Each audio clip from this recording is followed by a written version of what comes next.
Well, guys, we're approaching the end of January, and it certainly feels it. Um, but um, but welcome. Good to see everybody. Um, I don't have a great deal of announcements because we're in a very brief quiet period on the club calendar. I know that this past January 17th, we did have the Whitman Amateur Radio Club Winterfest. I don't know if anyone was able to make it, but there was one. So that was really the first, what I call vintage electronics event for the calendar year. But we don't have much going on between now and the next Zoom meeting. I'll still call out, the next one anyway, in advance is, on February 7th, actually, is in your neck of the woods, Brian, I guess, is oh no, I take it back. I misread that.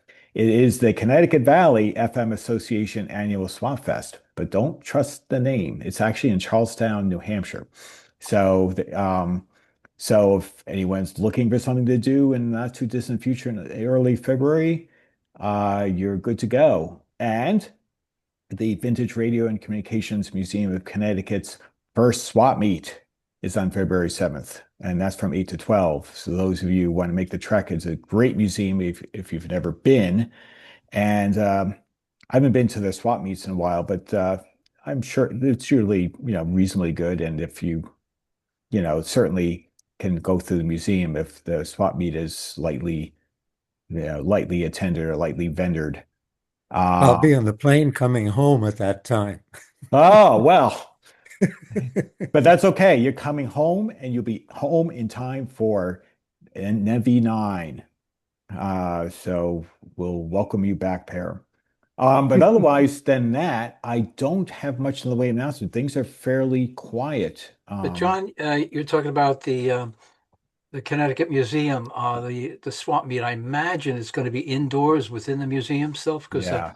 um, I and John Cummer have gone there once or twice, and we realized it was inside amongst all of the exhibits. Yeah, and we did go, John. So we went out one outside We in went the to one, driveway. yeah, we went to one outside and also the indoor one. And I think the meats there are very good.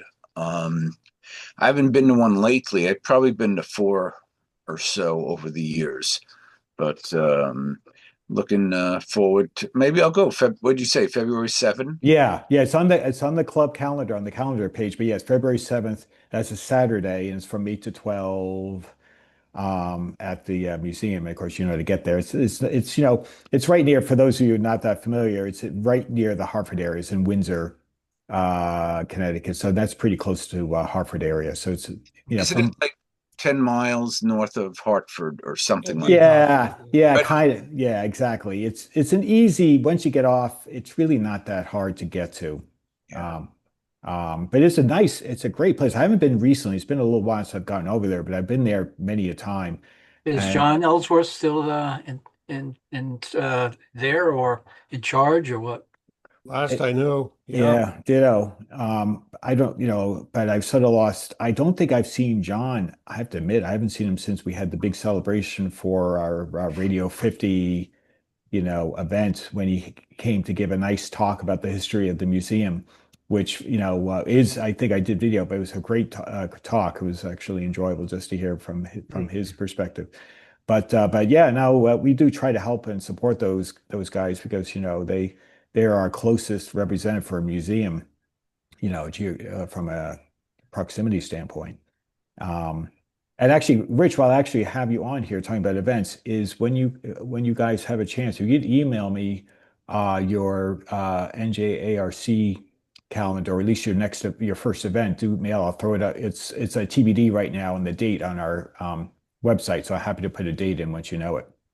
Okay, well, I can tell you it's March 15th. March 15th. Okay, At Parsippany PAL, and it's a little bit different. It's going to be on a Sunday. Usually we're on Saturdays, but the way things are with PAL nowadays, we're considered outsiders, and where they consider us lucky to get anything. So it's usually it's around that date. It's around St. Patrick's Day. okay, So it is the 15th okay. of March, What's and it's what's a PAL? Hamfest swap meet show. What's PAL? Police Plus, Athletic League. Police Athletic League, Carl. Oh, okay, okay. John, there's enough space for them to have an indoor flea market. I'm trying to place how they do that. Last time I was in there, there wasn't any open spaces. It's within the aisles, Carl. It's tight. It is Oh, tight. really? Oh, And so if John's if you making happen to offers on be if you happen to exhibits. have a radio that you're missing a knob, you just go around and find one on the exhibits. That's good. That's a joke, guys. That's a joke. Yeah. Yeah, I'll update our website. It's easy. I'll bang that in and you'll be in the books. I'll try and do it All right, tonight right after the meeting. and I'll send you I've got a year's a calendar in front of me here. A lot Perfect. of TBA, but at least it'll cover things. Yeah, I have most of your, if you know, because like a lot of clubs like us have, your sort of fixed number of events a year, and with dates, and they're usually around the same time every year. And so Yes. right now I have you in there. Just oh, look at that, Here comes Paul's already Paul. on See, top of Paul, it. he's right on it. Look at that. He's Look right at on that. Look at that. Thank you, Paul. Appreciate it. And I'll get you John, guys. Yeah. I'm sorry, I didn't mean Yeah. to interrupt, but how are the reservations coming for March 1st at this point? For So in terms of tables, I just posted the most recent, yeah, let me look actually. Um, I just posted the most recent table assignment on our website, like what was it? I think couple of days ago. And I think we're still getting the hockey stick approach. I would say we're still on the moderate side. There's still plenty of tables available. Um, so just doing a quick scan. Oh, we got plenty of middle space. We have, a lot of the tables on the outside are filling up because usually they're the ones near power or proximity. And um, but yeah, there's still plenty. And I think we typically historically get sort of the hockey stick effect where, right now it's, when you hit around early February, then you start seeing the ramp up and you'll start see tables filling up. So if you thought about getting a table, John, there's still plenty available. So come on in. If you have a certain table preference, and it goes to any of you guys, if you're looking for certain tables, let me know. The early bird gets the worm, and Al will get you squared away or get you as close as possible if somehow your table that you want is, already booked. well, I definitely plan to come. I always do. Yeah, I usually used to seeing you. And I don't know, maybe I'll get two or three, at least two tables, maybe three. I'll look at the map and because I was always near that entrance door, and Mhm. for some reason last year it was like the furthest you could get away from the entrance door, but it doesn't matter really because people are always looking all over the place. It's a Oh great, yeah. I really have a good time there, and it's a lot of fun. Yeah, it's a terrific venue, actually. And I have to give a lot of credit to to the team that found Castleton, and Wyndham, Mm. to have found it because you have to consider budget constraints and everything else because where we used to have it, they were just jacking up the prices and making it just a little bit challenging on our pockets here. 'Cause as we've tried really hard not to raise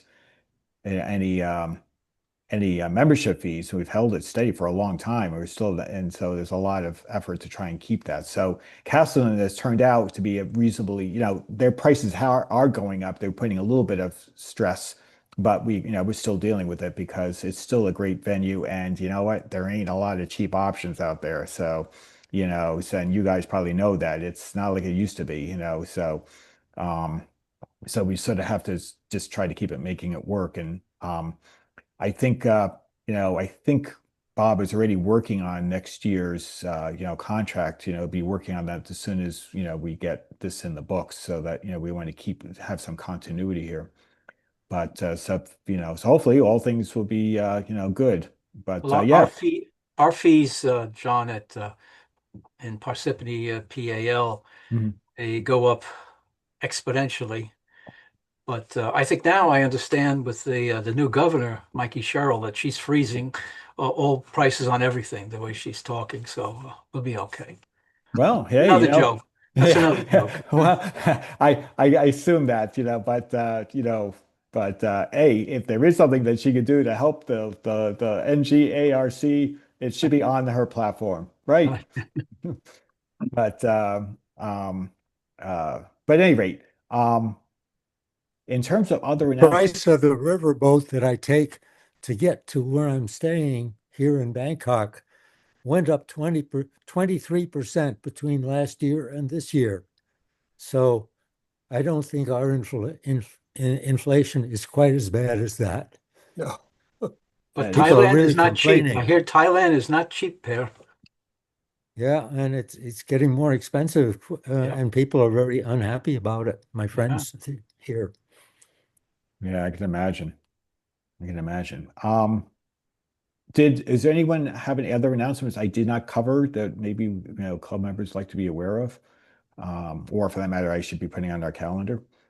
John, one last question. What is your email address? If I Oh, it's already, I put it in the You put chat it up window. on the chat, John. Yeah, I oh, just put it in for the benefit of Brian, but you can both, it's jfxg@yahoo.com. if I have questions about requesting a certain spaces, I would email you. Is that You can do that or go to our website. And when you're on the purchase page, here, I'll quickly share my screen here to show you. Let me just close this window. Um, so if you go to the purchase page, whenever you purchase your tables, right at the top, there's a swap meet table questions button, and it just gives you a little contact form that you okay? fill out, and it'll go to me and Al Perkis and Roger Sansusi. And Al is, as you know, is our table assignment coordinator, but I usually respond anyway just to acknowledge that we received it and we're trying to get the table assigned to you want. So, but if you forget that, you can just email me directly, and I'll make sure Al is brought in. So both options will work. Okay, thanks. Looking forward Any, to seeing you again, and yeah. enjoy your. Yeah, I think you interviewed me last year, Yeah, it looks like, and then we're gonna probably do it again. and So be unfortunately, prepared. I remember the audio wasn't working the first time. Yeah, Oh man, I'll tell you, I've been burned a couple of times. I had to put a sticky on my thing saying, "Did you turn the microphone on, comma, idiot?" Question mark.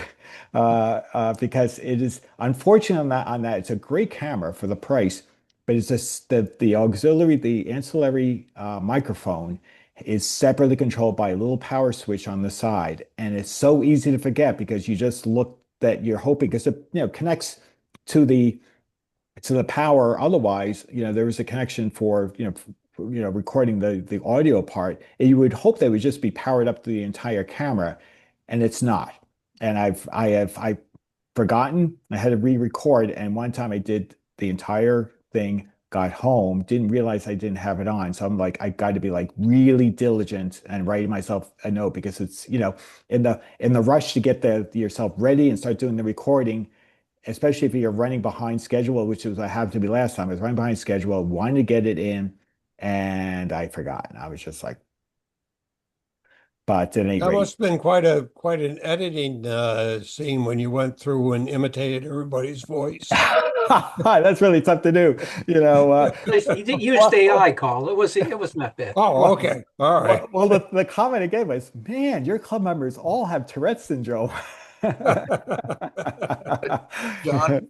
I have a large email list, which I could send out your flyer to my email list just to maybe help the attendance. Yeah. Yes. I'll do that for you also. That'd be great because you can do is you go to on our website, when you go to the right in the main page, if you go down to the next event is, you click on it, it brings you to just an article that always tells what the next event is. When you go down to the picture, the event poster, you can click on it and download it. And then Okay, you can save it off and you can do the I'll take the care of it for you. I've we done it appreciate that. for the New Jersey Club also, and Hey, we can get, we'd love to have any of our friends in the New Jersey area or New York or, I have nationwide list, I'm only going to send it to like the New England states and, Pennsylvania, New Jersey, New York, just in the Northeast, really, because to send it to this guy in California is not probably going to happen. But Well, if he's smart, he gets on an airplane. But hey, Joe from Michigan is driving from Michigan and he's going to have a table. So you want dedication, Whoa. Joe? Wow. You're doing us fine. Well, That's it. See there. does he also have a girlfriend in Maine? I mean, Well, okay, so maybe there's Hey, a, 2 for 1. yeah, exactly. There we go. I was trying to be optimistic, but okay, there is the added incentive, Yeah, Oh, which you're was the the prime main reason driver? I'm coming. There we go. The Yeah. Don't let her main watch reason. this video.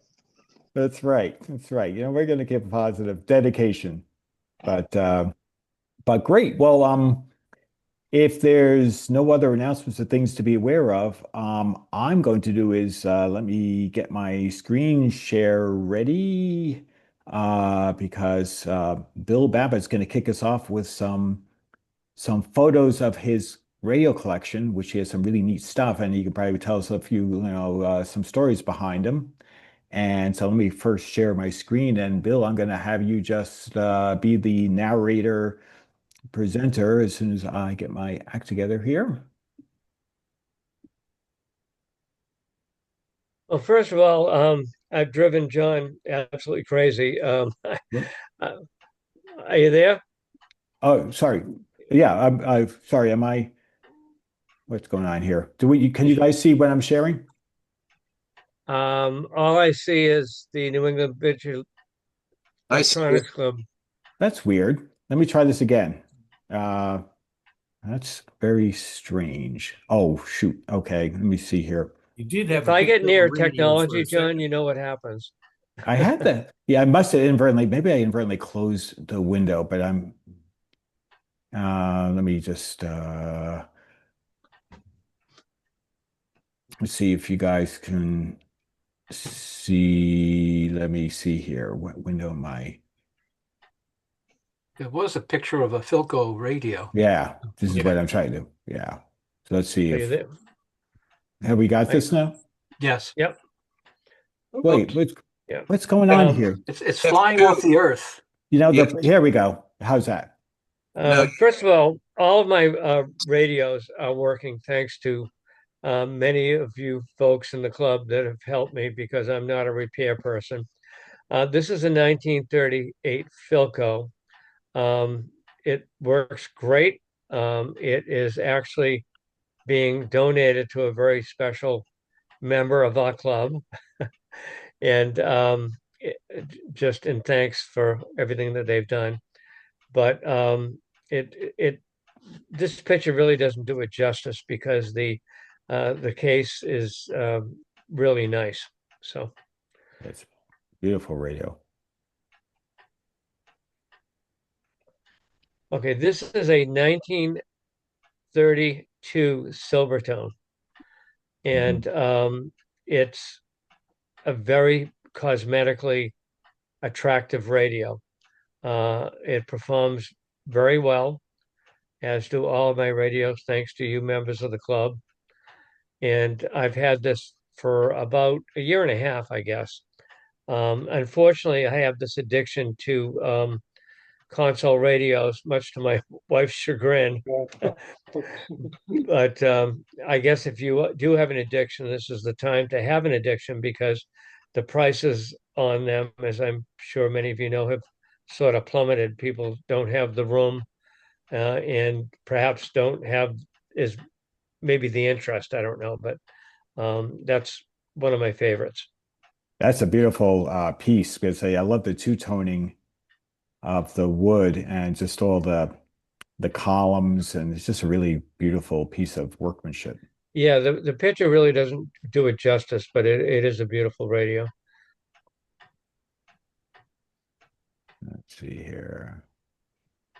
Oh, here we go. Okay, now this is going to cause Art Belavaca to pull out his hair. This is a 1933 Philco. the cabinet is absolutely stunning. Mm. Art had someone that he knows refinish it for me. And if Art is there, maybe I can punt to Art so we can tell you a little bit about this radio. Are you there, Art? Well, I'm here.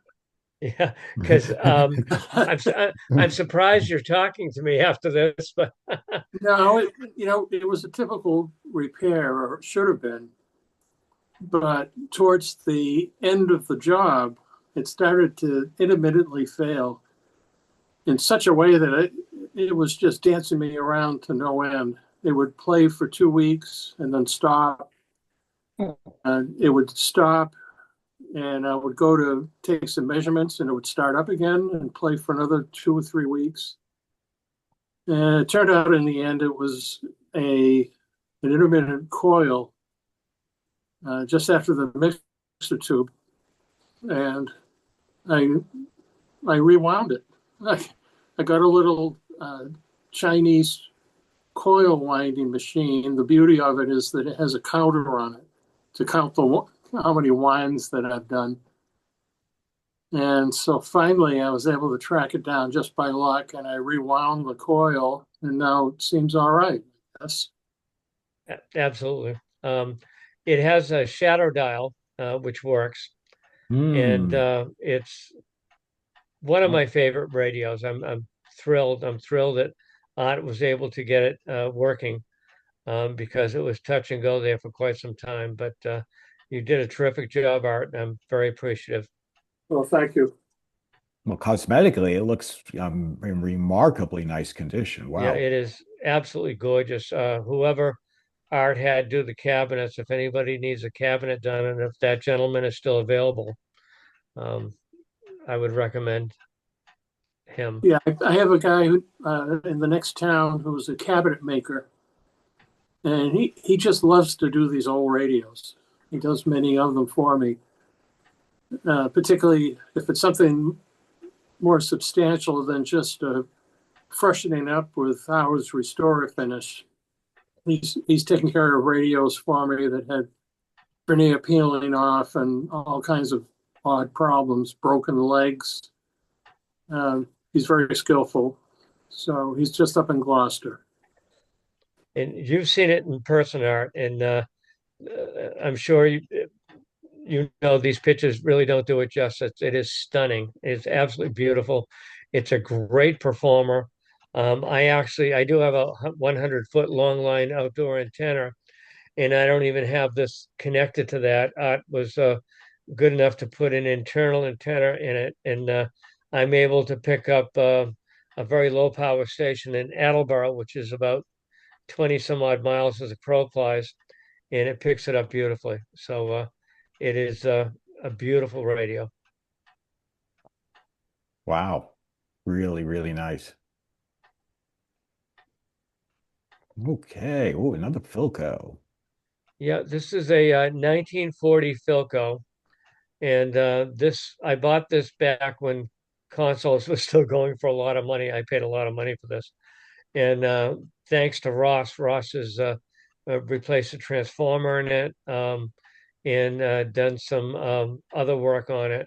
It's a great performer. It's 11 tube, and I'm able to get a shortwave and um, of course AM and that. And it is once again, it's a beautiful radio. It's very, very attractive. My wife doesn't even mind me having it in my living room, which is something to be said for that. So, Did this uh, model come with the mystery dialer, or this is too late for that?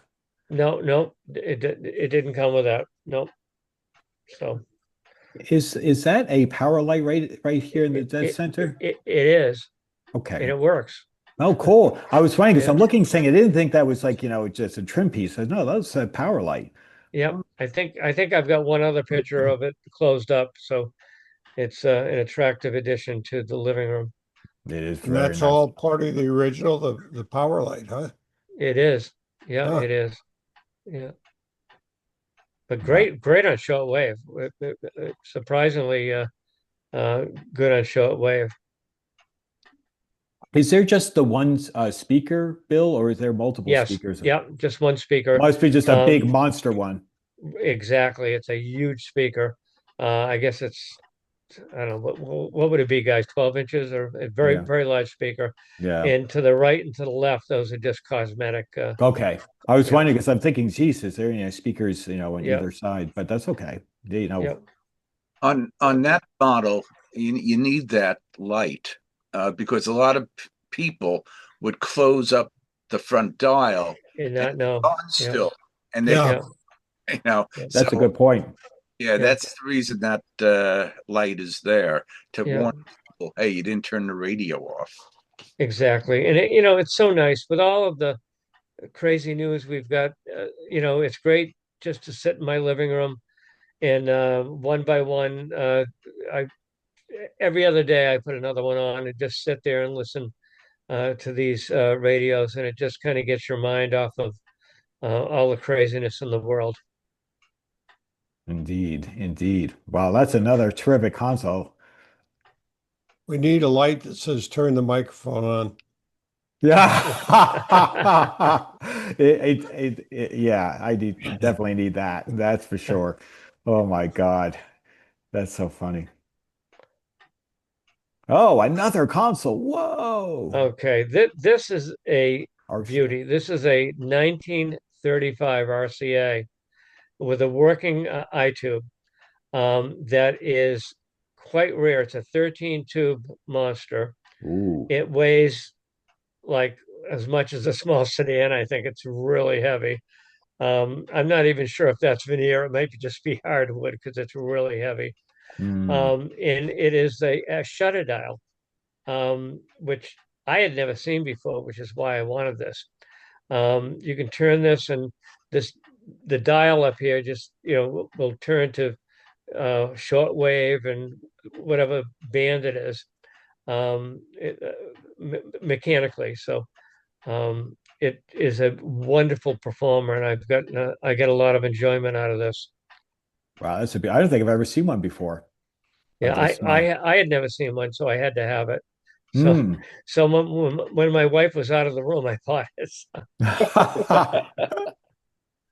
Wow, you must wear a hard hat, Yeah. Yeah.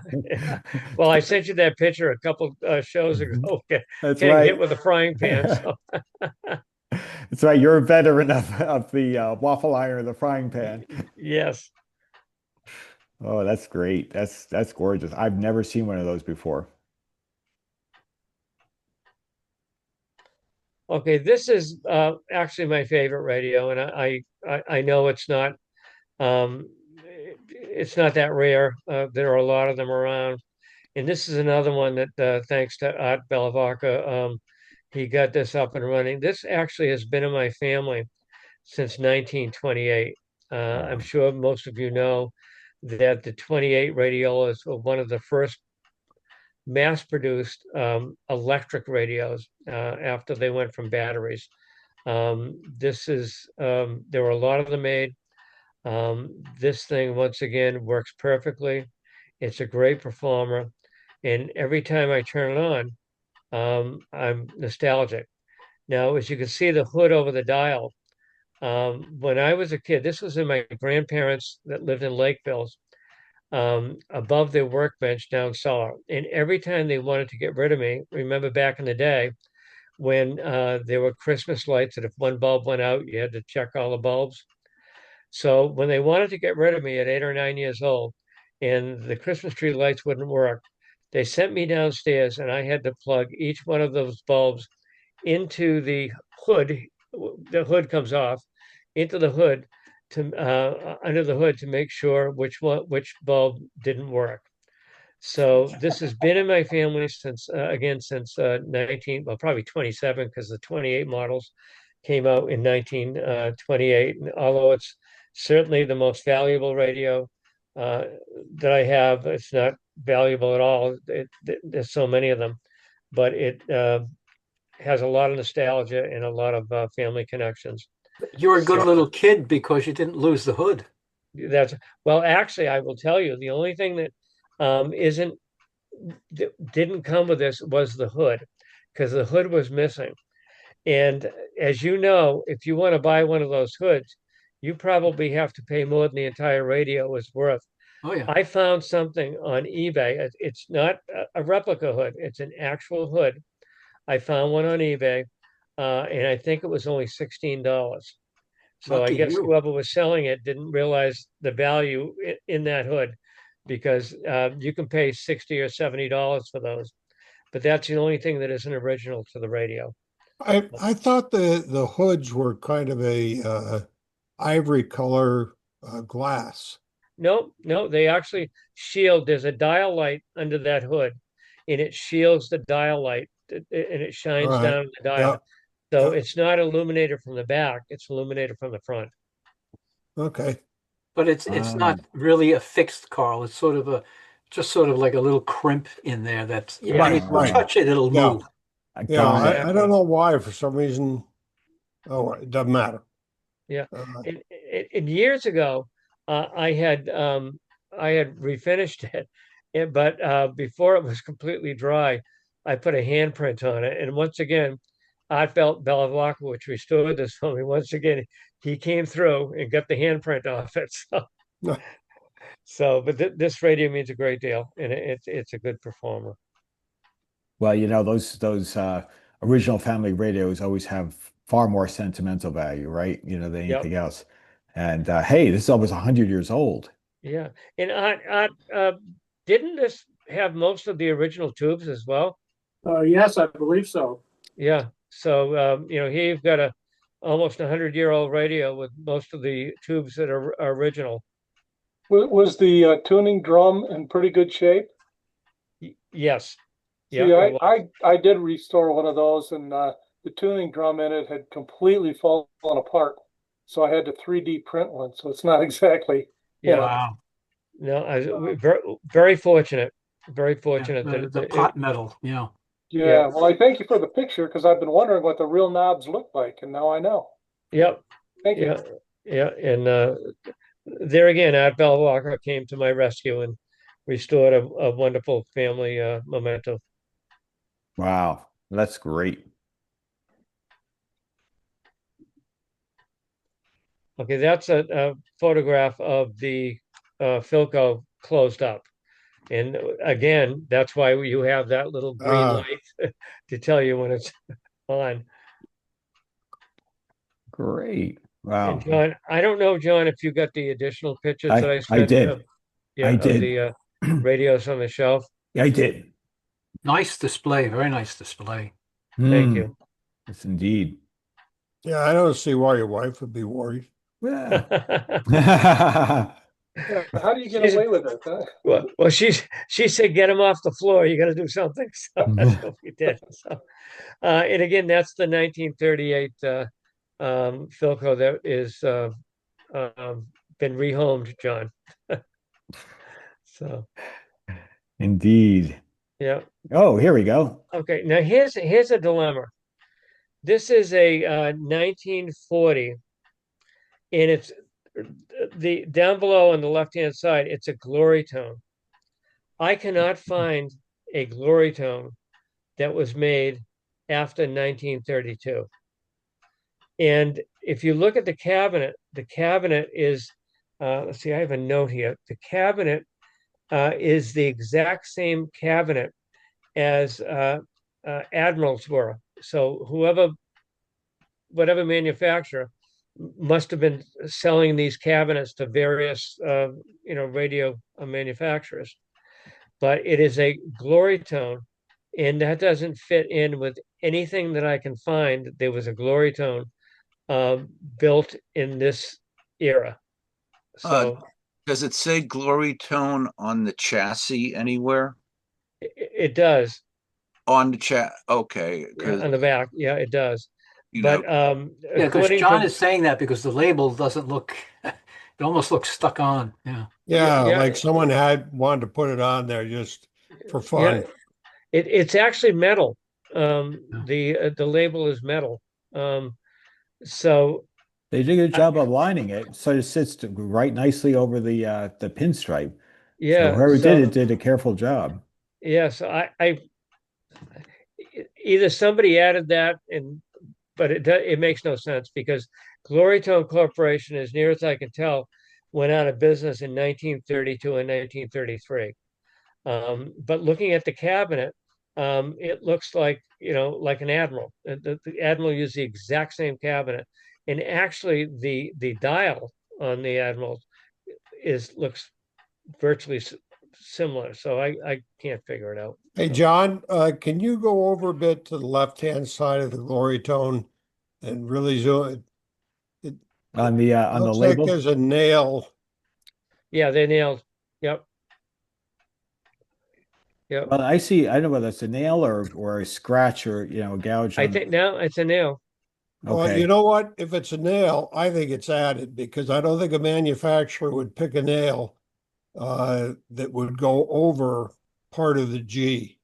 Yeah, you might be right because it just does not fit in being a Yeah, Glorytone in this era. So I I think just some guy had it in his workshop and Yeah. had that kicking around and said, yep, putting it yeah, Well, on they there. at least they I were careful. I mean, I'll tell you, the alignment's Yep. quite good. yeah. It's a good performer as well. I just did kind of a Google AI about this, and the answer that's coming back to me is Grigsby Grinnell probably had their hands in this after 1932. Really? Yeah, that's Yes. interesting. Well, it's AI. I don't know how well I want to trust it though.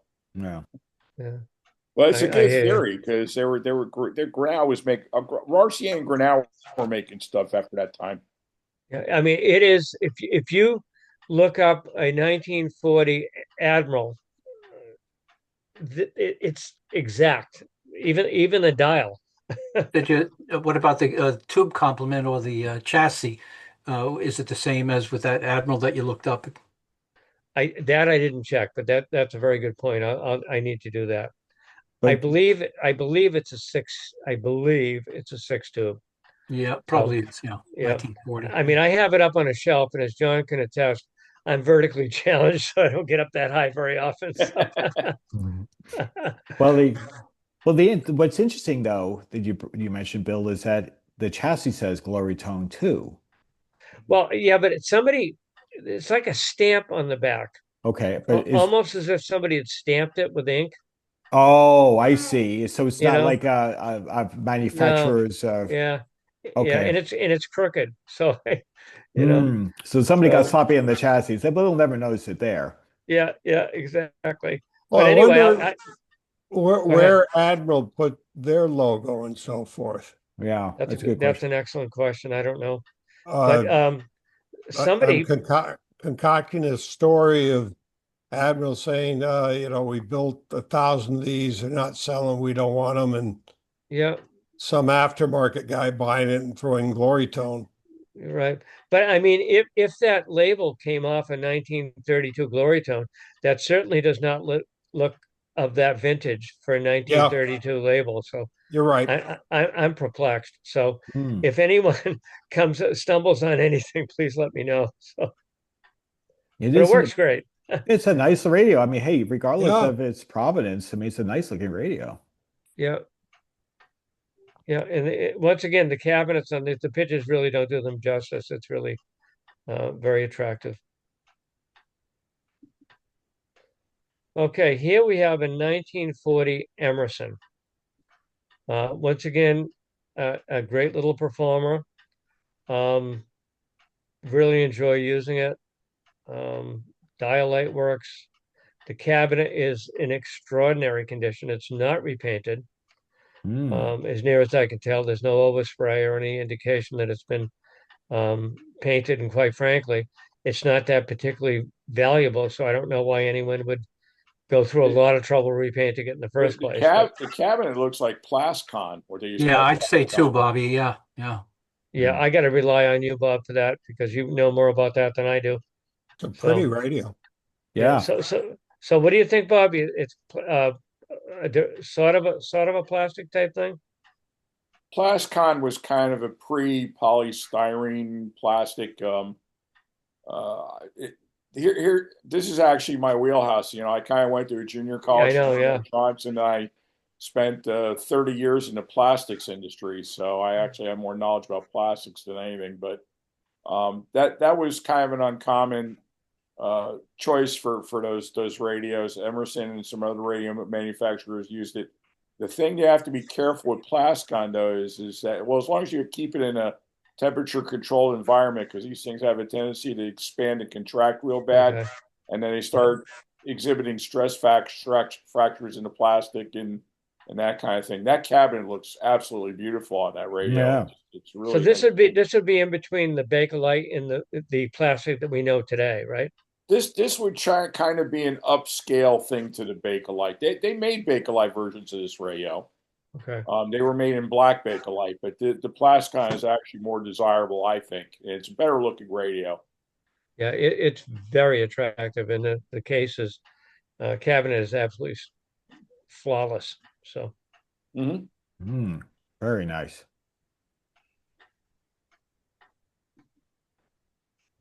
okay, this Another is Emerson. a 1941 Patriot model Emerson. And originally what I wanted to do is donate this to the club. However, my son, who has never shown any interest whatsoever in any radio and keeps saying that they're just going to get a dumpster out there for my large radios when I go. He's fallen in love with it, so I guess it's staying here. But as you can see, it's got those red, white, and blue stripes on it, and once again, works beautifully. I'm told that there was a warning I read on this, as with many of these radios, that make sure you don't touch anything metal on it because you'll get electrocuted. So Wow, that's a beauty. yeah, Where's red, white, and blue? Yeah, is Right on. this the same radio It's we're on the talking about? side. Yeah. Oh, on the okay. side. All It's a right. pin side. I Yep, think see it it. runs. Yeah, I think it runs over the top and it to the goes other all the side. way around. Oh, Yeah, okay. goes all the way around. Yep. I don't think I've ever seen an example like that before. That's Me just neither. Me neither. No. Yeah. That's Yeah, you got That's some radio. nice radios there, Bill. I'll tell you, they're a nice radios for your collection. Thank you, Bob. If you were closer, you could be fixing them so I don't have to drive out crazy. Ross.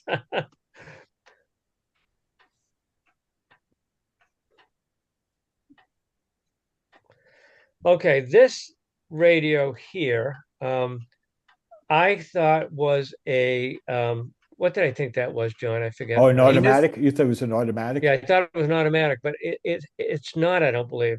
The label is off the front. I believe it's a 1952 Firestone, sold by Firestone.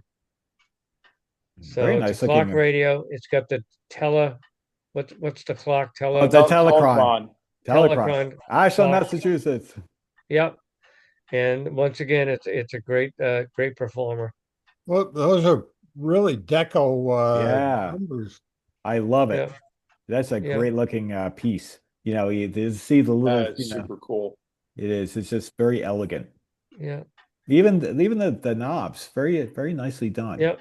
They did, they didn't miss a trick on that. Did it No. really? Whoever did the styling department Yeah. did it very But I nice think job. down below the speaker, the pictures that I've seen should say Firestone. Obviously, that's missing. Interesting. And this is just a little cheapy General Electric clock radio. So it works good. It's Yeah. attractive. Yeah. But Also another. nothing fancy. No, it's okay. This Those is- are. And this is I was a little bit surprised when I looked this up. This is between 1946 and 1948, which I thought it would be early 50s, but apparently Well, not. Well, there's a lot of the I find, the late 40s, the post World War II radios, a lot of that Art Deco style still carried over until about around 1950 or so. Yeah. So a lot of those radios, you can see still some of the Art Deco in the designs have just carried Yeah. over until they tooled up for the more modern radios. That's why I love that era of radios, because even some nice FM AM, FM radios are really attractive radios Yeah. that have the extra functionalities. You get AM and FM, the modern FM band, that is. So you'd have that on your bedside table and, Um, kind of get your hands perhaps a little wet in your drinking water and touch it and electrocute yourself, I guess. It's all right, but it'll put you out, Yeah. I'll wake you up. That's right. Either way, so it works. It works as designed. Yeah. That's cool. I think that's it, isn't it, John? It might be. Let's see. Nope. Another photo of the a little nicer, easier seeing of the Radiola RCA, which is nice. You can see a better. Which you notice actually how close you see the RCA logo on there. Yep. Oh, yeah. And the nice patina around the knob. Yeah. Now, a little story on this, as I remember correctly, Art, I think you used your wife's toaster oven to get the bacon, to get the tar out of the blocks. Actually, that was a toaster oven that I found at the transfer station. Okay. Better there. Then you're just like, wow, after doing it in your own toaster oven, oh boy, our toast really tastes strange. He sent me a progress picture with tar everywhere. No, I used it once for this radio, and then I tossed it. Good thing. Yeah. Oh man. Well, that's actually a nice picture of it because it really shows the finish, the finish, as well as you can see a better look at the all the hood and nice design. Yeah, the volume control is a little bit touchy, but I just leave it where it is, and it's fine as long as you don't turn it up or down. But I wanted to keep it as original as I could, so but it works good, works well. Yep, advertisement. Okay, that is a dealer advertisement that would have been on their wall for the Radiola. That's pretty cool. Baseball. Yeah. And like I said, this was the first really mass-produced electric radio, transitioning from the battery models to electric radios. And they made a ton of them. So the songs back then, before GM changed, it must have been baseball, hot dogs, apple pie, and RCA. You got hey, there you go. That's great. I love it. I love these vintage ads. That's great. And I do think this is it. Yes, it is. Thank goodness you guys, huh? Oh, no. This is great. You have a terrific collection, and I love it when members share their their collection, because it's always fun to see what toys and other things, and how they manage to. John, can you give me a quick share screen? I want to show. Oh, absolutely. Let me turn. I would help if I actually would do that. You guys will like this. I've actually shown this before, not here though. Am I good? You are good to go, my friend. Okay, where did I put it? That's not it. Where'd it go? I just had it. See, I got near him. Technology rubs off on technology. You. Let me try this one more time. Oh, here it is. There you go. See, I don't know. This is kind of a creepy photograph anyway, because what is Superman doing in the bathroom? Wow, and that's what it is Superman is peeved about these poor quality photos from Jimmy Olsen, and that's Jimmy Olsen. Oh, is that what it is? I'm making this up. I figured it. Since Bill was talking about this is kind of an appropriate photograph for that. So it's Superman's in his tights. Yes. Thank you for sharing. That is funny. So, Mr. Babbitt, you're talking about your propensity for the consoles and this timing of it, buying them, especially. I'm president of New Jersey Antique Radio Club, and we have and sponsor a lot of auctions. We have a group within our club, JD Auction Services, and I was on an auction 2 Saturdays ago. And that style of console called stretcher legs from the early 30s, late 20s, the value of those are unbelievably poor. Yeah, And it's terrible. Yeah, we see them go for $10, Wow. yeah, yeah, $15, no Wow. dollars. I get calls a lot of times from people who want to get rid of them. As a club, we don't buy anything anymore because everything's given to us now. yeah, Yeah. And I actually turn them away. I turn them yeah, down because we can't do anything with them. yeah. And that 1935 RCA that I showed you, which is quite rare with the shutter dial and the working eye tube, I paid about 6 years ago. I paid $200 for that. I couldn't give it away now. So it's a shame because it is one great performer. Yeah. It's just the way it is. People, Yep. for the same reason, when people call me, I say the reason, oh, we're downsizing, we're moving to South Carolina, we don't want to take it with us. Yeah. It's been in the family forever, So and it doesn't work. And the cat got to the grill It's club. crazy. Yeah. You So know, It it's- so breaks your heart. Breaks your yeah, heart. yeah. yeah. Some of those radios are maybe slightly newer than that, but still with those same look and the same stretcher legs and all of that. Like I had a how do you say it, Bob? Grimsby Grenault or whatever. Yes. The audio output stage was a pair of push-pull 45s. True. So the tubes are worth 10 times. What Yeah, it's nothing to take away from the circuit or what's inside. It's just people don't want them. Yeah. I've actually, and President Rich will attest to this. I've actually been to JD auctions, both in New Jersey and Pennsylvania. I've seen some crazy ones go in Kutztown. You'll have a radio, say early 30s or late 20s set. We put like Noah is saying, we push pull 45s and 50s. They're buying it for the tubes that are in there. They don't really care about the radio. I cherish them, and I Yeah. can't bring my heart to put Bluetooth on them. I guess I'm too much of a purist. So, Well, I'll but get your contacts. I'll get your contacts, Mr. Babbitt, and I'll send them all to you. there you go. Well, My wife will be thrilled. Thank you. but And that, in about a year, you'll never want to hear from me again. Yeah, and you have room in your garage, right? Oh, none. and the picture that the picture of Bill on the ground with a frying pan will be real this time. Yeah, you and got not, that right. and not staged. You got that right. Well, yeah, but rather than going the Bluetooth route or, adding an extra jack or something like that, Yeah. you can always just build yourself a nice little kit AM transmitter, and then you can Oh, that'd be great. Yeah, have your own Yeah. little AM radio station, and then put whatever content you want. exactly. Just all around your house, and then you can use Well, them as they are.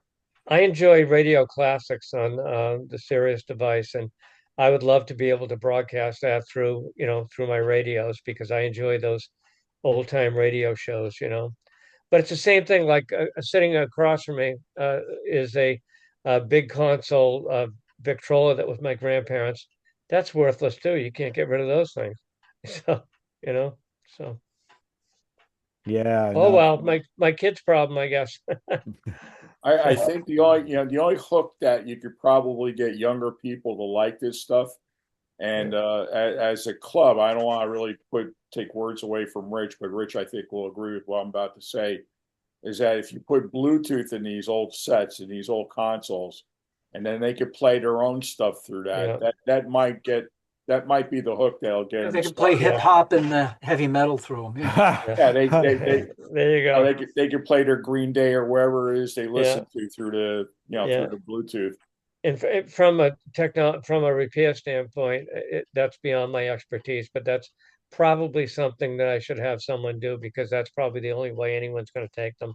So, Well, I mean, Art as a repair or a restorer, do you get a lot of that with any of the radios that come through? People looking for Bluetooth? Yes, it's very common. And I know there's two schools of thought. One is that they don't want to modify the radio. And sometimes I can do it without modifying significantly, make it easily removable. But the common thread is that the people express their theory, at least, that it'll make it be used more. And weren't you in the process of experimenting with um, uh, um, some sort of a transmitter or something and yeah, they didn't work out or something? yeah, they little things that you buy on eBay. They come from China, I guess. Yeah, And I did some experimenting with a couple of different ones, and they just really didn't sound very good at all. yeah, And you couldn't expect very much for like a $6 device. sure. And it didn't have a case. It was just, yeah, they weren't worth doing. Yeah, So, hopefully these people are getting more use out of these old radios and being able to stream their own source to it, basically. Yeah, no, for sure. That's ideally to me, I sort of feel the same school of thought, that, ideally, do a transmitter that way you don't have to touch the innards of the radio. It's just, I know that sometimes it's a little bit hard because then, how do you get the general public to go out and buy an AM transmitter, or something like that? So it's always a challenge. And I know, like, for example, I know some of you guys get I don't get it anymore, but the CHRS newsletter, and pretty much every radio going out the door they sell goes out with Bluetooth. And because, and I appreciate the trade-off. It's hard to, as a purist, you really don't want to touch the originality, but at the same time, you also don't want these, the worser alternative is it ends up in a landfill because it says, well, I don't, it's nothing on AM. But, and a lot of people are happy enough with just looking at an attractive radio, and even if it, fidelity, even if they just want to play, some background music, it's the fidelity is more than satisfying to enjoy the look and on there. So I guess if I make the trade-off, I accept it as the preferred approach, and that way, Well, again, some of these, maybe many of these almost consoles will be like an AM shortwave, a broadcast, but then they'll have a phono position and there'll be a jack in the back, and so you could just have an adapter from a cell phone or an iPhone. Or whatever. So it's not necessarily Bluetooth, but it's also not messing with the circuitry of the radio. You're just using the phono input. Yeah, I've definitely taken advantage of that wherever I could on like a lot of my because German radios, almost all the German radios go out the door with an auxiliary plug, even the bass ones, because it was sort of the centerpiece of entertainment. So even a fairly modest radio had a phono input. Well, those are still quite collectible, John, right? I mean, the German radios. Oh, sure. I mean, I mean, people still want them. I mean, for the most part, but even, I think in general, I think the hobby, the prices are pushing. I think there's maybe more attraction to like, vintage tube receivers, I mean, amplifiers and things like that. I think those still do well. And you see, when we're at shows and I see the younger crowds coming in, they are very much hunting for, you can see them really getting excited about the tube amplifiers and the comeback records. But hey, at least they're finding a home. But you'll see some that go pick up, some German radios, but of course, the John, German. if I can interrupt you. Sure. Again, JD Auction Services 2 weeks ago, 2 Saturdays ago, two things. German radios surprised me. They had about 5 or 6 German radios in nice condition. I don't know. They probably weren't working, perhaps. I don't know. Yeah. But they look good. And I couldn't believe 30, 20, 15. Yeah. Wow. I think that definitely the prices have come down a lot on all of the things we enjoy in the hobby, except for like select areas. But then what you're saying too about audio, all right, audio, with the capital A, any of the audio they had in the auction, that's where you get the people with dark hair and hair. But and they're bidding this stuff up, and and they managed to find it and sell it, and keeps them going because it wouldn't make money selling $5 radios. I mean, that Philco console I have, the one with the on-off light on it. I mean, that's a behemoth. I can't give. I mean, nobody wants it. I mean, it's a beautiful piece of furniture, but nobody wants it. Yeah, and it's a sad thing because these are. I mean, if you just put aside the electronics for a moment, just the craftsmanship and the design is it's eye candy just looking at it. Forget about the fact that it's got ear candy when you flip it on. Yeah, You and know? I've at least kept them in operating condition, so at least it has perhaps some value to somebody after me. But I don't know. I hate to see it in the landfill, but oh well. Yeah. All right. Last year, I've been cleaning out my garage, and over the years, I accumulated about 6 consoles. Oh, And don't tell me that. This is a sad thing. well, let me Hey, tell you what, We'll what get, I we'll- Mr. Babbitt, you might want to zoom off because this is going to be a sad story for you. Yeah. oh no. no, let me what I did. 3 of them, I would put one out in front of the house, and a few hours later, it was gone. Oh, well, that's good. All right, and a few of them, we have a local Facebook page in my community where you give stuff away, or Yeah. what it is, and I Right. put some of the I put 3 of those consoles on that thing separately, and they disappeared very quickly. And And one of what's your Facebook address? and Just look up John in Port Washington, New York. You'll find it. He'll have a bunch of old radios in the front of his house. Always. one of them, the guy who took it, said, "Oh, I think I want to have this fixed." And I knew this guy knew nothing, zero about this. Yeah. And I noticed about 3 weeks later, he was putting it on that. He reposted it to get Put it rid of back in front of your house. Wow. it. But no, Yeah. I got rid of 6 consoles. Yeah. Some were missing veneer a little bit, and Yeah. just because I would sometimes go to a place and buy 5 or 6 radios if I got a phone call or I heard about someone, and I just got rid of stuff. But some consoles have held their value, of course. Yeah. If you had a Midwest or like Or that, nice Zenith. It's stratosphere. It's I stratosphere. could show you a console if you want to see one that's worth a lot of money. Okay. All right, let me see. Make sure I have this set up correctly. Is My this a wife's gonna commercial, come. John? My wife's gonna come in and blindfold me. Let me give me a second here. Yeah. Okay. Sure. No problem. I'm trying to do this. Shit. It should appear momentarily. There we go. Ooh, Oh what do boy, we have that's here? beauty. God, look at that. What do we Okay, have? When is this? this is a hold on here. I it's a What's mark. It's Canadian Marconi. your address? Yeah, this is a nice radio. Wow, I've never seen one. It weighs about 40 pounds. No, more than that, probably. Looks 50. like wow. I'm gonna try to find some more photos of it here. It's in a folder, and there's other stuff there. Like I have the original manual for it, Wow. Oh, wow. Wow. The Atlas. Wow. and some other paperwork. Here's a picture of the back of it. Look at the size of this.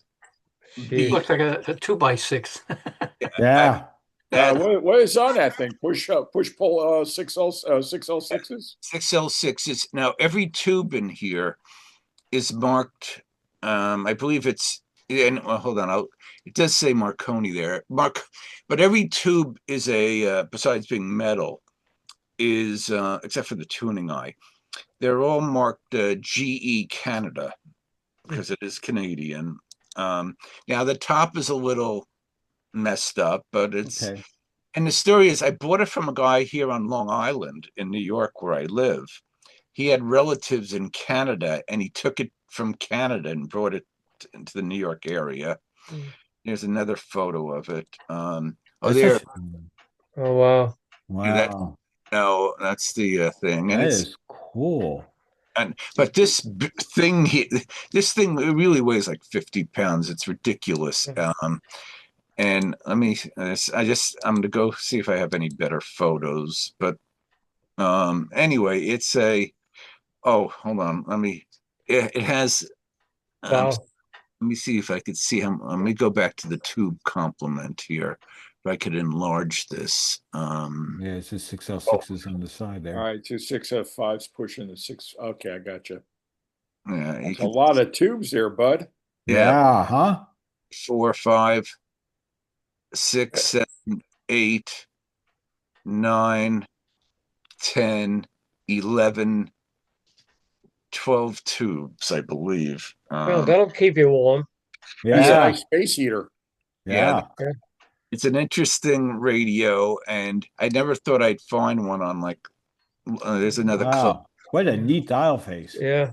Now, I was always told that the Canadian radios were a better quality because they had government inspectors in the factories for the quality, but we just turned them out left and right. I don't know if that's true or not, but Also, I know that, or I think we have a Canadian who shows up on our New Jersey meet. I got to ask him once, but I believe, like in England, where you needed a license to listen to, you do in did in Canada. I Yeah, believe you did.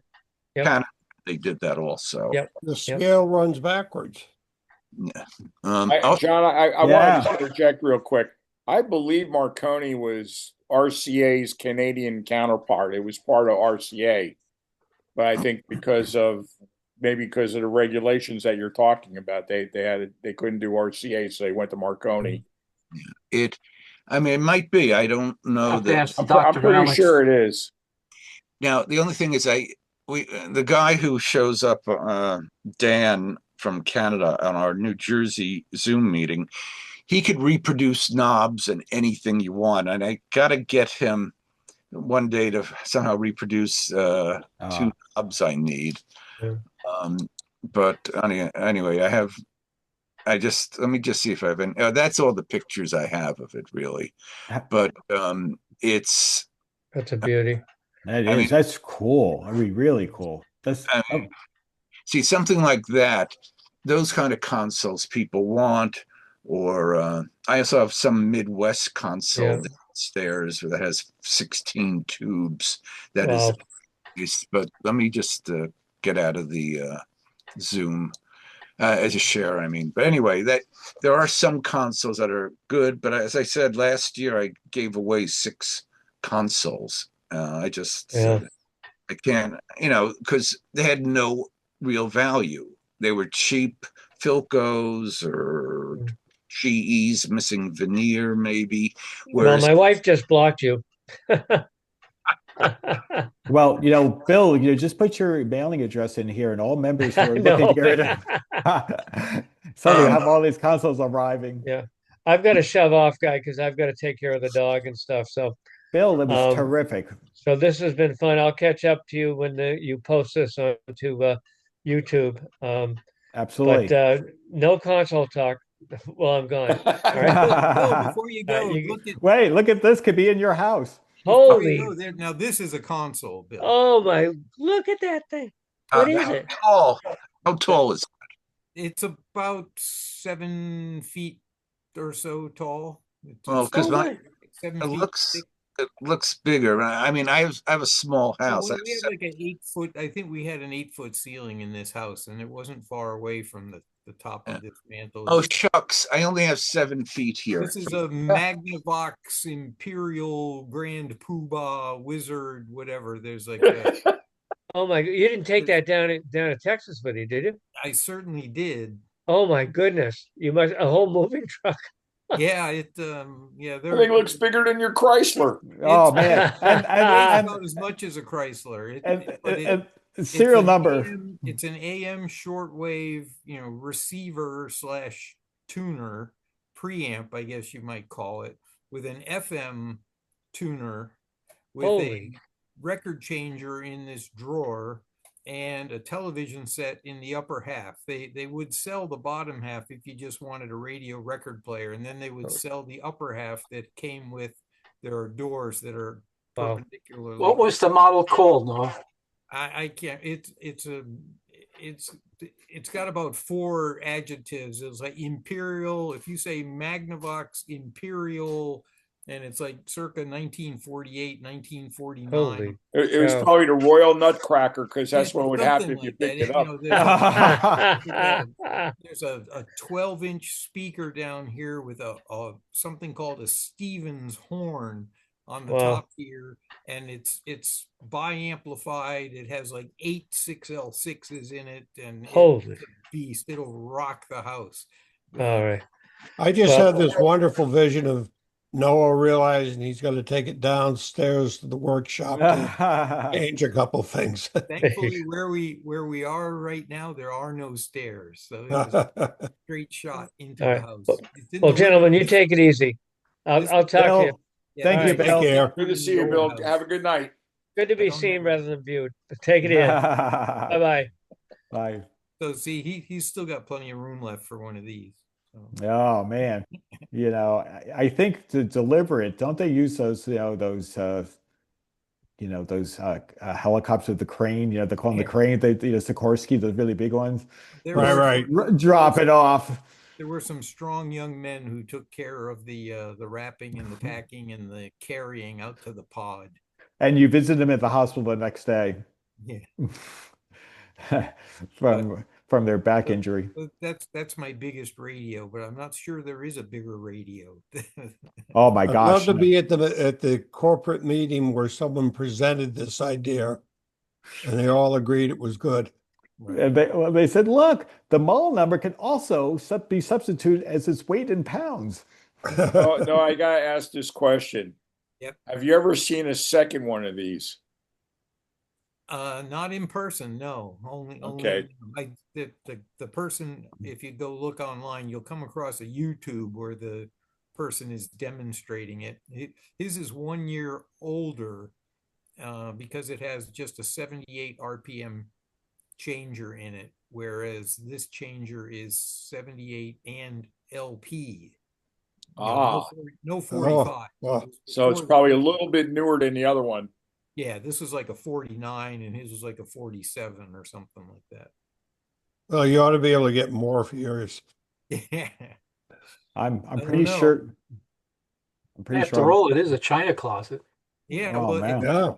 exactly. So that Well- was one of the reasons I was able to get it into the living room of the house is because my wife could display some of her things in it.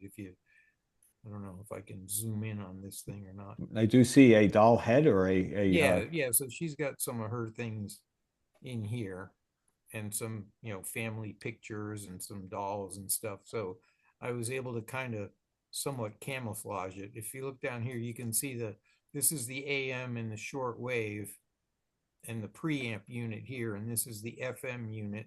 And there's a little more storage down here. And this is a record storage on this side. Sure. And the turntable or record changer is in that drawer.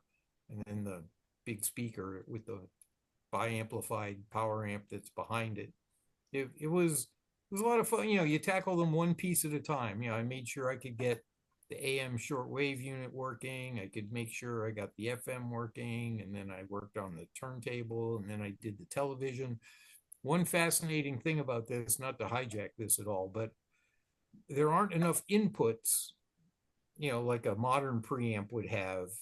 There's a place for the FM tuner to plug in, and there's a place for the turntable to plug in, but there is no place for the television to plug in to play TV sound through this.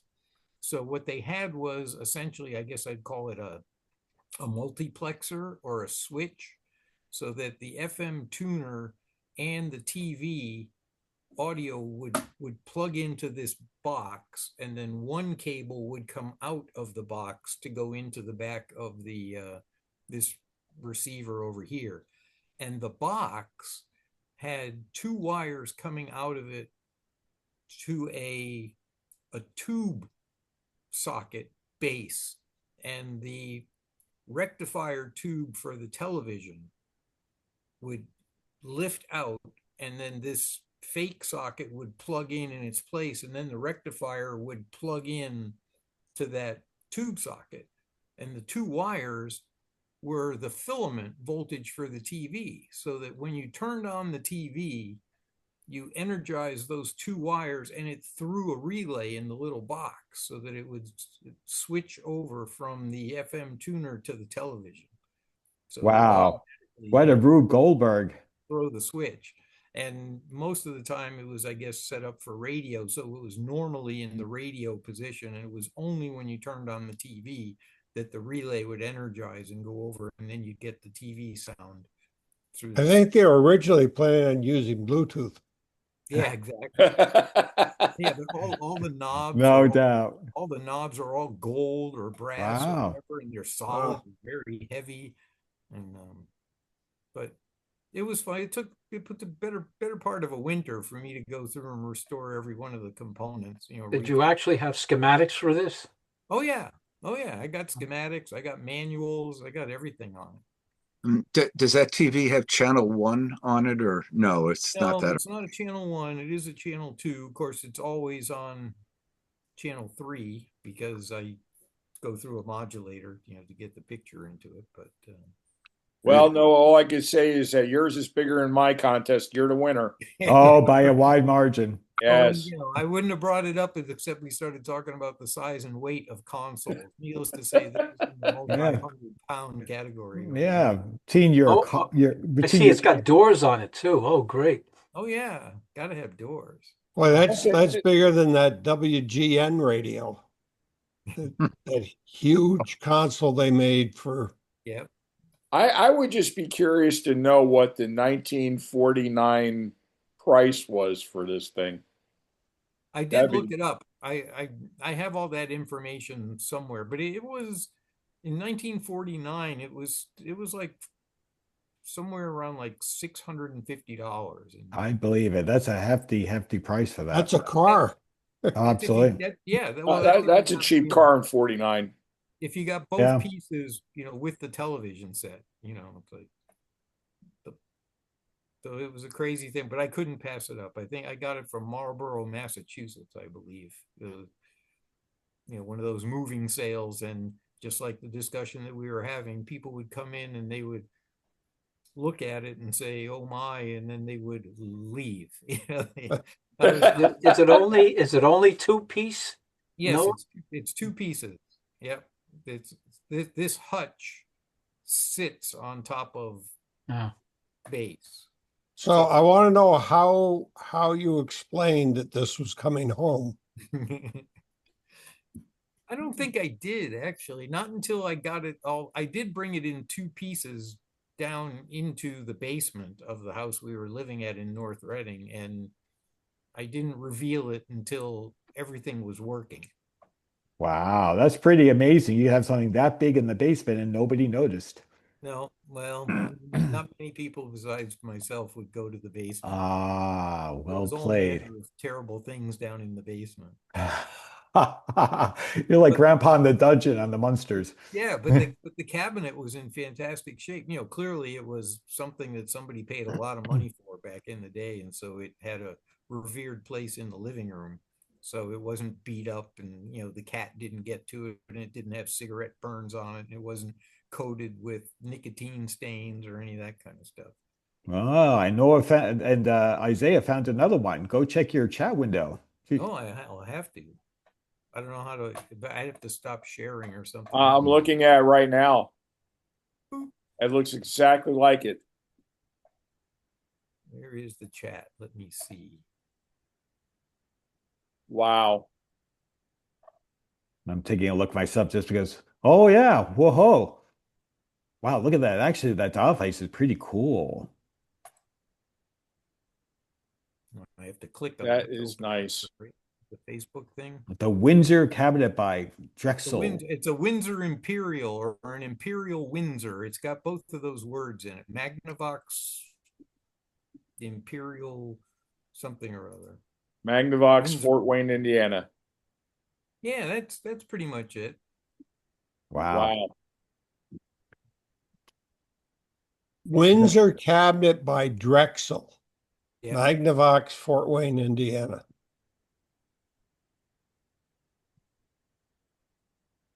Wow. Well, I'll tell you, that is Too amazing. much, as they say. Oh, we got Pear back. Well, let's see here now. It's almost 9 o'clock. Do you want to start, Carl? We definitely can show more in a future meeting because we. Yeah, why don't we pick up next time? I mean, we're at our designated stop time, and rather than go through just some of these, I think I've got 60 pictures left.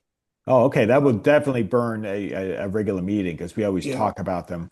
Um, what I could do is, I'm not sure if I showed these before because I have a little bit of time, unless when people want to cut off at 9. I can go to 9:30 at the I've got I don't know if I ever showed these. I went to any of you guys ever been to Frankfurt, Germany at the Museum of Communication?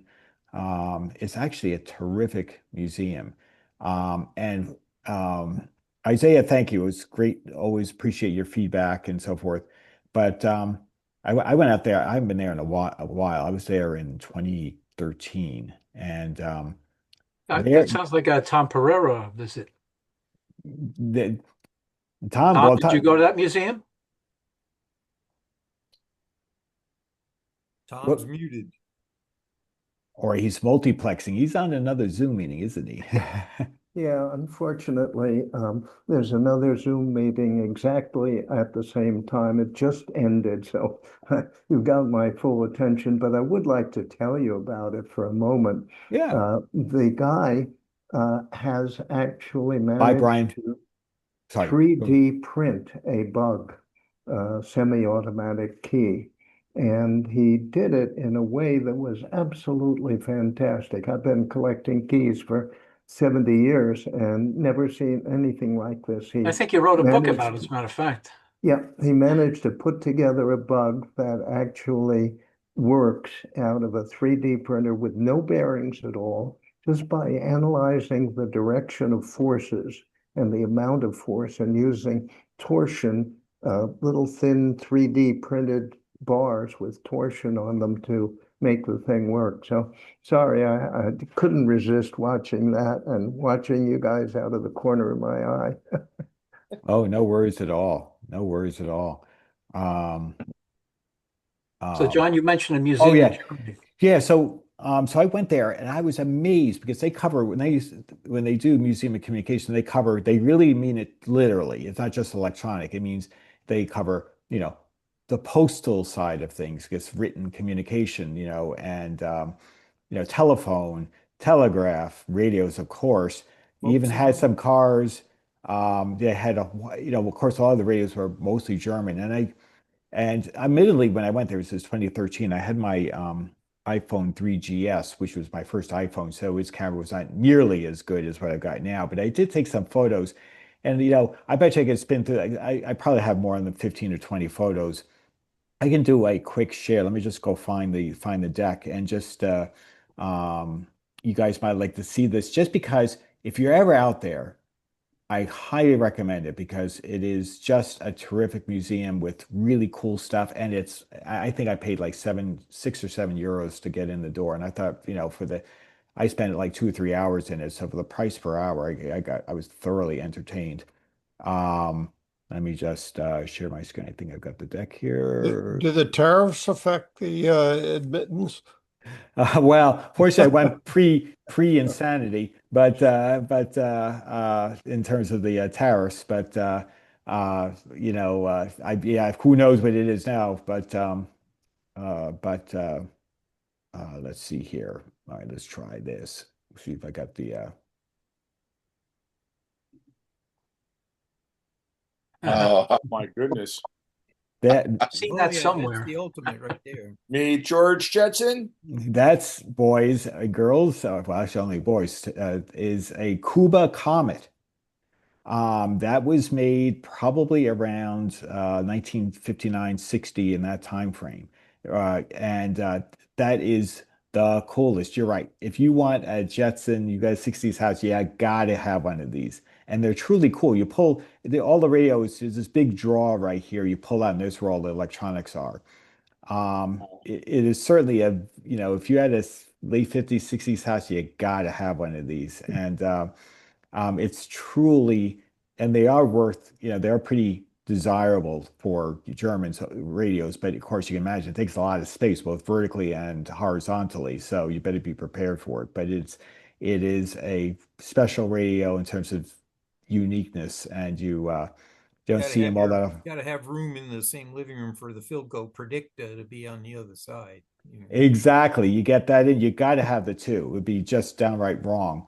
Um, and of course, if you want to go size and weight, I'm sorry, but no, your Magnavox is going to outweigh this thing easily. Well, I don't know. That picture tube is probably going to be pretty. Yeah, that's true. It is a pretty big TV, so that is true. So it may be a tough call there, but it is a really neat radio, and they aren't seen all that often. There's probably, there are a handful of people out there that have one. And I remember there was, I think, a Facebook page I was semi-watching. There was a guy building one from scratch. I think he had the electronics, but building the cabinet. He wanted just like a reincarnation.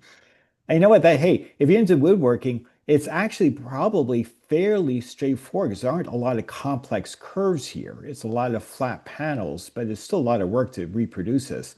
The tricky part is getting the electronics to get it if you really want to have something that looks authentic. But I thought it was really just cool. Here's a early very late 30s Telefunken.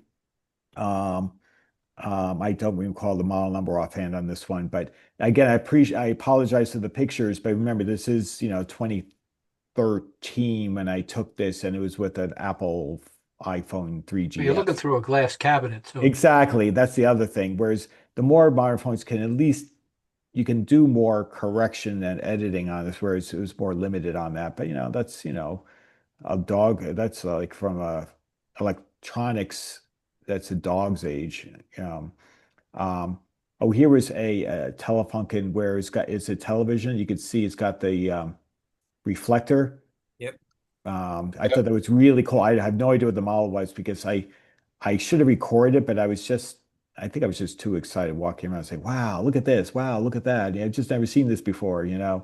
So it was. I love the next time I'm back in Frankfurt, I'm going to And you had the sound turned off on the camera too, so you couldn't hear it. Yeah, I really, if I ever go back, I will do this far more justice, and you guys will get a much better, set of pictures and narration. Here's a Gretz. Gretz was well, it was sort of like a sort of second tier German maker, but Gretz was the supplier. Some of you may have heard the RCA International radio, which was they had agreements with like Gretz. Gretz would provide the electronics, but had the RCA International label, so it was a multi-band radio. Same basic cabinet too in terms of the finish and Exactly. color. In fact, I had one of the RCA ones. I bought it at the Brimfield flea market one year. I was really tempted. I'd love to get one because there were like 5-speaker radio. It was actually a pretty nicely equipped. It's certainly Gretz is probably near upper end radio that a chassis that they put in there. And like you said, it was generally a rebadge. A rather attractive radio. This is probably like 1957. And if you ever see like Noah said, if you ever see a RCA International that looks a lot like this, it's a Gretz rebadge effectively. So it was pretty cool. Here's a Grundig. This model is seen pretty often in the United States. It is this is from like around 56. I forget. Forgive me. I can't remember. Retrieve the model in my mind here. This is I think a Lova Opta, if memory serves. Let's see if I can get that on that. Yeah, I'm pretty sure from although it's funny, usually they have the Lova Opta on the middle part. Maybe this is not. I could be lying. But it looks, wait, is that a Nordmenda? It is a Nordmenda. I would say this is probably about 53, 54 in that range. Let's see. I think this might be a similar Telefunken that I showed just from a different angle. But it's lots of stuff you can see in the background. Oh, this was kind of interesting. didn't, because I apologize for the lack of clarity, but in the poor picture, but this is a probably an early post-war German radio, which I find interesting because the all the controls, there's a dial face here, you know, the volume and tuning there, and of course there's a speaker up front, but I don't know who made this. And this is as blurry as you're going to get it. So I apologize, but here's another photos. Oh, this can't be a Telefunken. I don't think I've ever seen No, this. it's got that But sort it's of got diamond. that, I know, it does make you wonder. It could be a Telefunken, but it's not a model seen very often. So that's why I've never seen one except in this photo. This is an interesting kind of it's a Schaub, I think Schaub. Yeah, I think this. That's a beautiful radio. I don't know, care what anyone thinks. That's Yeah, it beautiful. is. That is. Waterfall grill there. That's very, yeah, that's like late 30s. I think it's a Schaub because they did Yep. merge. Like, there was Lorenz, Schaub Lorenz. And that dial face is actually beautiful. It really is striking. In fact, the photo's not doing it the justice it deserves here. Yeah, I not mind having this on my tabletop. I bet it looks cool backlit. You know, it's lit up. Um, but Oh, I did a little bit better job. Look at that. Yay. Schaub Super 229. But look at that. It's all nice multi-band. Just cool.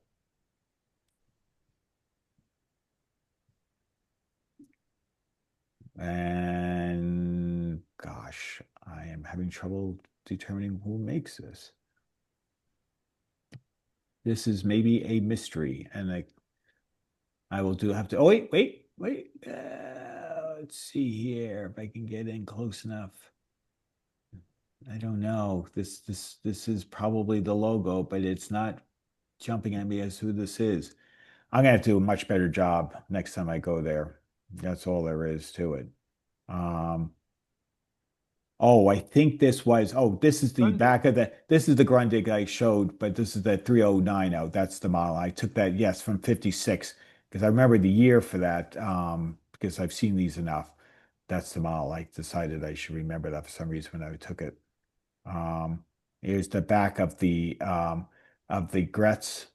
You can see this, the RCA International has more speakers, so this is a slightly decontented version, which was often the case when the US got their hands on, they wanted everything, not just don't give us your base model, give us your optioned up version. Look at this. Deutsche Bundepost. The vehicle that the Newmans of the world drove in Germany. It's pretty cool. Little VW bug. This is probably late 40s, this bug. Although it's actually No, it's it's not a split 50 window. something. Yeah, it's not a split window, I don't think. So Yeah. yeah. So it's probably Look, John, zoom in right behind the front door up Right. top. Oh, I know what he's looking for. Yeah. Okay. See, Yeah, you there can is, see yeah. there's kind of a semaphore. right there. Semaphore. That's the signal form. Yeah. Yeah. So I'm thinking I think that is a split window. It could be. Maybe the picture, maybe I have another picture. It probably is. It You certainly are looks oval, but you know. hard to say. Whoops. I had one of those in Kenya, 1958, 59.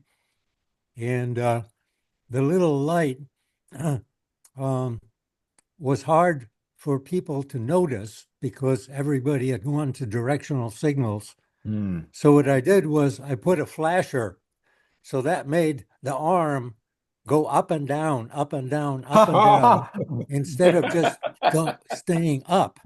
And Well- boy, that got a lot of attention. Well, maybe they were thinking somebody's giving me a mechanical finger. Yeah. That is great. Yeah. Mary, is there a place you haven't lived? I haven't lived significantly in South America. Okay. Wow, look at Pretty that. And amazing. not really in Western Europe either, only visits there. It's just the Philippines, Kenya, and Thailand are the three places where I actually lived for, a couple of years each place. Wow. Wow. A man of the world. Here is a DKW postal van. It's Oh, really cool because you never see these. And DKW used to be part of the greater audio union group, of which Audi and DKW were a part. And DKW, I think, went out in the early 60s. They disappeared off. And pretty much just went down to Audi, as we know. But it's just, I thought, wow, what a cool van, because it's kind of fun to look at, and also you never see them. Um, uh, so it was pretty cool. So it was worth seeing, just because, again, they really covered communication in the truest sense of the word. Yep, DK, they call it the Schnelllaster, Audio Union, 1959. I thought that was pretty cool. The four circles that are the Audi symbol, they stand for four little companies that combined to form Auto Union. oh, Indeed. So it was Audi, Audio Union, DKW, and Wanderer, if memory serves. Something like that. Yeah. And Wanderer went out, I think, just before World War II. DKW, I think, early 60s, I think somewhere in the 60s. And then Audio Union, Audi, as I recall, they just made Audi that we know today. But the circles mean something. Yeah. it's a cute car.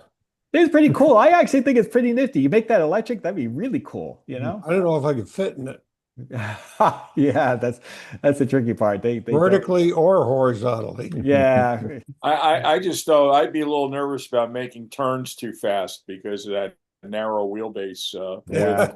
Yeah, I think the Auto Union also was front-wheel drive, and that really confused a lot of people for a while there. Oh yeah, that's a good point, Tom. Yeah, absolutely good point. People got into serious problems, especially when they were trying to race them. Yeah. But yeah, I mean, yeah, it's really kind of fun. It's really cool stuff. And here's a Bergman. It's like almost 30s postal vehicle. I thought, well, you'll never see one of those. Whoops.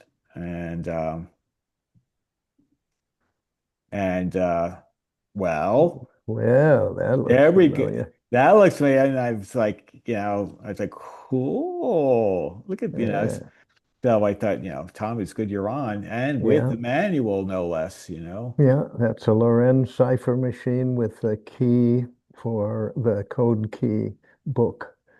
Yeah. Priceless during the war. Yeah, no question. And obviously in remarkable condition. Yeah. Let's get this. There we go. Now here's an early TV. I'm trying to think of who. Whoa. Just wondering why they made that in the shape of a casket.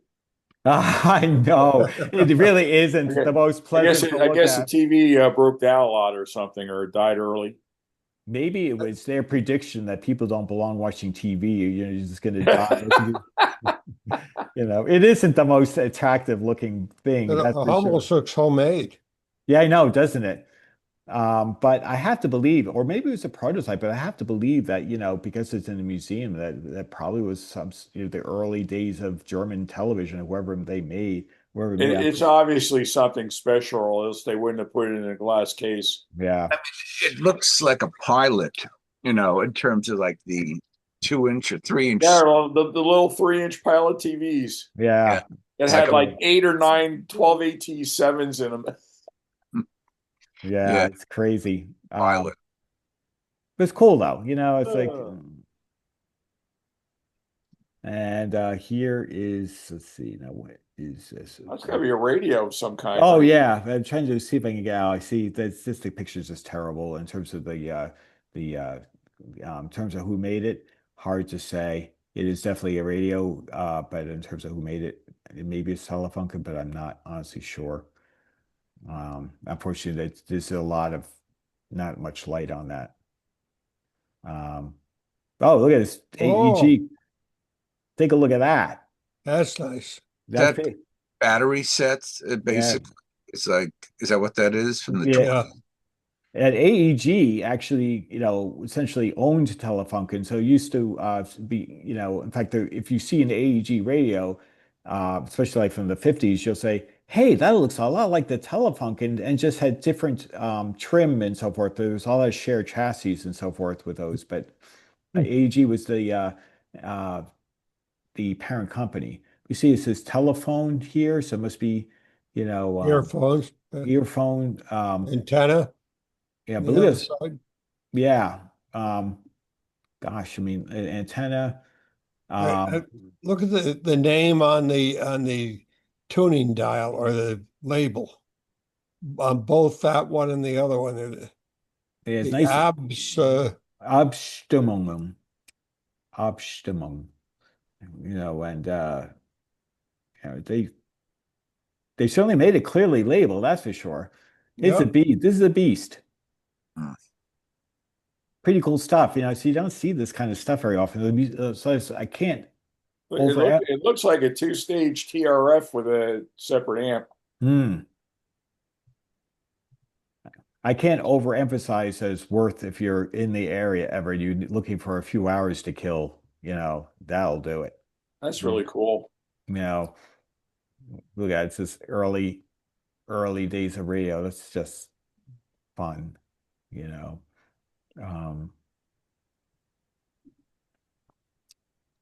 And this looks like just a broadcast. Let's see if I can get some meters. I just want to remember. Let's see. It says Rundfunk. I know, I take it back. It's a Westinghouse. Somehow Westinghouse made it in their collection. Well, some German soldiers stole it out of the American Officers Club or something, maybe. I don't know. Yeah, we want something simple to work on. Oh, man. There's only two knobs on the front of that thing. It wouldn't surprise me if that was in a battery set. Maybe. Or farm radio. It says from I think it says 1938, if I read this right. Yeah, from Pennsylvania. It mentions Pennsylvania. Yep, something Pennsylvania. Sunbury. I just did a reverse image set search and it came up as a glory tone. There we go. Now, mystery solved. Another photo of the V-dub.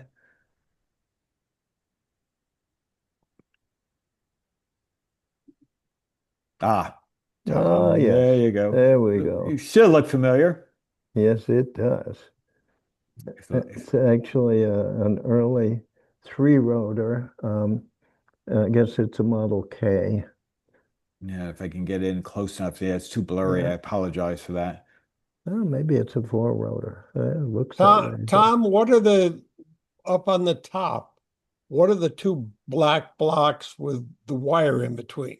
Those are spare jumper cables. The front of the machine has a patch panel with room for 13 cables, and you can put them in any order to confuse the code, make it more complex. Can you pull back on that, John? Maybe you can see the front patch panel. Keep going, keep going, keep going. Yeah, a little more. That's it? Okay. Oh, I see. Yeah, there you go. Those are the sockets for those cables, and the ones in the lid are two spares because they do get damaged sometimes. There's also room for 10 light bulbs in the lid. Up that little metal strip you see way up at the top is a light bulb holder. I see. Thank you. Yeah, no light bulbs in it. There's another one. There's another Standard one, Army three-rotor, yeah.